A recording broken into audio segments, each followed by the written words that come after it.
Hi guys, welcome back to the channel. A bit of a problem today. One of the young lasses that I work with, she's got a wee problem with her bike. She has had the battery drain in a couple of times. This time she's taken the battery in to give it a wee charge, and it's still sitting at just over 14 volts on the charger. So not the battery this time, hoping it's something simple like side stand switch or something like that, but we'll have a wee look at it and see if we can get it started up.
No, this looks really embarrassing because I can't get the thing in. So guys, it's only taken her about, what, 20 minutes to put this battery in. Shush!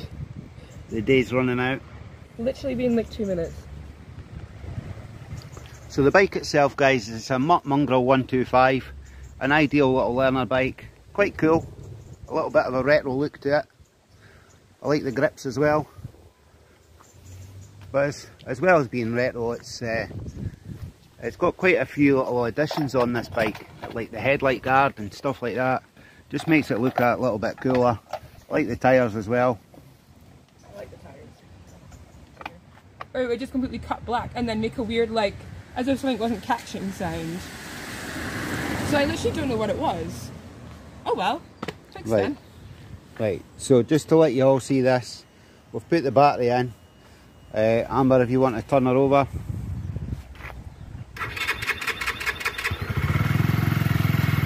So she sounds like a fart in a bean can, guys, but a 125 of pure power. At least it's running again. And I think there's maybe just a little, maybe a loose connection on the battery or something, because she's not actually done anything but connect the battery up to a charger to see what the voltage was. But happy days, it's time to go out and play on it. Right, so we had a wee run there just to test this bike. It's working and it's going great. We just nipped along the road. One wee problem though, footrest has come loose, and as a result it spins round there and burns nastily onto the exhaust. So apparently this has happened before, and this is the new one now that it's happened to again. So going to have a wee look into that bolt and find out why it's loosening off. Maybe a wee bit of thread lock on there will do the job, but it's another footrest that's got a burnt rubber, which is a bit unfortunate, but we'll try and get that tightened up so it doesn't keep happening. Right guys, so that's that job done with the wee 125. Seems to be running fine. We took the footrest off the back in the end because couldn't get it tightened up, and I actually thought that the section of the frame had a threaded part in it, but what it turns out is she'd put the nut on the back, but because she didn't tighten it up enough, because she was using a spanner and not a socket, the vibrations have just ended up making that that nut turn off the bolt. So couldn't find another one. What we've done is we've put a different size through there, and it's kind of a dome head, and so we've put the nut on the back of there because that's the bracket that holds on the exhaust. And now that that's tightened up, she doesn't need rear footrest on anyway, because the 125 and you might be putting people on the back. So she's quite happy for just now, and she's going to order the right nut and bolt for the bike. But anyway, I'm back in my van, and just been round to another mate's house, and he's given me this bench grinder here. Now, as you know, if you watch the channel, I was going to be taking the grinding wheels off my bench grinder that I've got up in the shed, and converting it to like polishing for doing the Gs850. But now that I've got this as a spare, I'm going to convert this one for polishing and keep my grinding discs on my main one. But I nipped into a hardware store. Let me just reach forward here. Oops. And I got these. So this is the polishing mop, and I think this is like for a final polish, this one here. But I also picked up this one, and it's kind of tighter, and I don't know what they're made of or whatever, but it's a really tight stuff, and I think this is for like more of an abrasive action. For if there's any scoring or gouges or anything in the metal, you can kind of take it out a wee bit with this one. So all in all, it was £25 for the two of them, and we'll get them onto this. We'll get them onto this grinder today, and we'll give it a wee bit of a test anyway. Here we are, guys. It's all converted. It's not the one I was going to use, as you know, but at least this way, I've got this as a sort of polishing setup, and I've still got my other bench tool as a grinder. So best of both worlds here. So yeah, I'm quite pleased. I've not done any polishing today. I've just put it together. I might get around to doing a bit of polishing tomorrow and see how it goes. But it's tea time here now, so we'll pick this up in the morning. We'll get some bits of the GS out here, some autosol, and we'll give it a go. I'm not entirely sure this one's going to be any good. I think this is going to be quite scratchy. I think we'll probably just be using this side. Not entirely sure if I needed to spend the money on this one, to be honest. But it's maybe for paint removal on different things, I'm not sure. If you know exactly why this is so tough, this is all new to me as well, guys. So some advice in the comments would be greatly appreciated.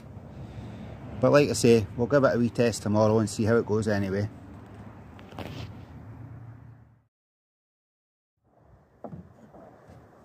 Right guys, so this is the one that we've been practicing on previously. I know it isn't too bad looking, but I'll try and show you on the camera. There isn't really a shine to it. It is fairly old looking, I would say. And I know that other people use the candy bar things on these for polishing metal. I've not got them yet. I'm waiting to give this metal polish a little go. I don't know how it's going to go. We'll give it a shot. Don't know if you're meant to put it on the actual part or if you're meant to put it on the wheel itself. I've not plugged in. 2 seconds. Right.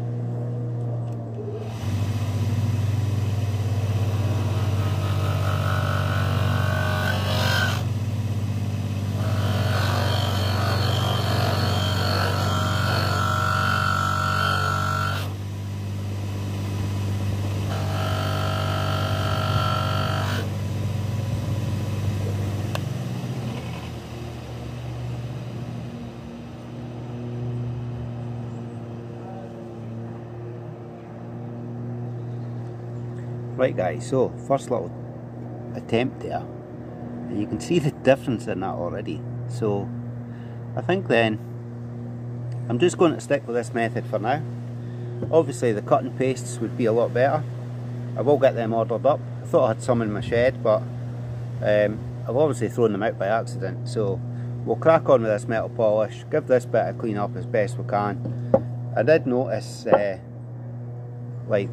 you can see the dirt on this wheel already, but the paste kind of just flung itself off.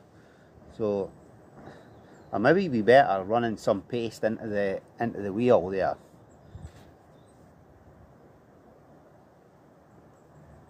And then hopefully it'll stay on this. It's either going to fling off again or it'll work better this way, but it's all a practice, let's be honest.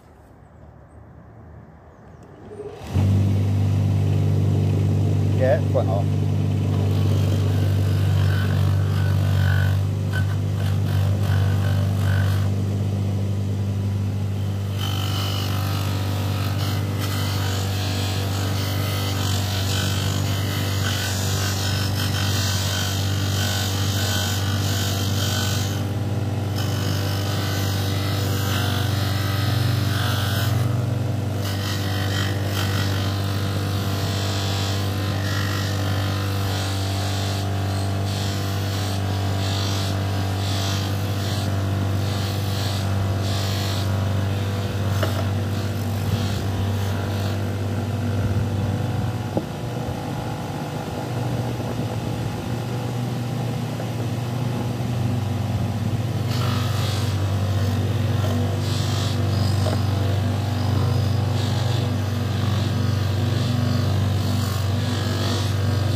well as a mop, guys, I'm still using my old method of Brasso just to sort of draw that dirt out.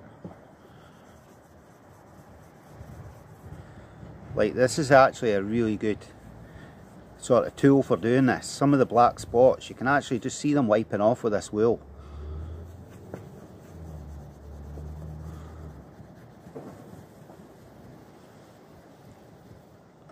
I'm by no means going to be claiming to be an expert on this at all, but do you know what? Considering how they did look, anything's going to be an improvement, I think.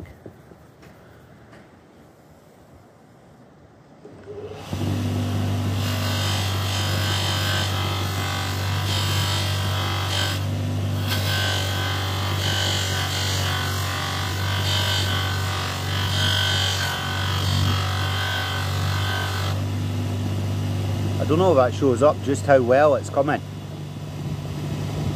I won't see that until I'm editing this film.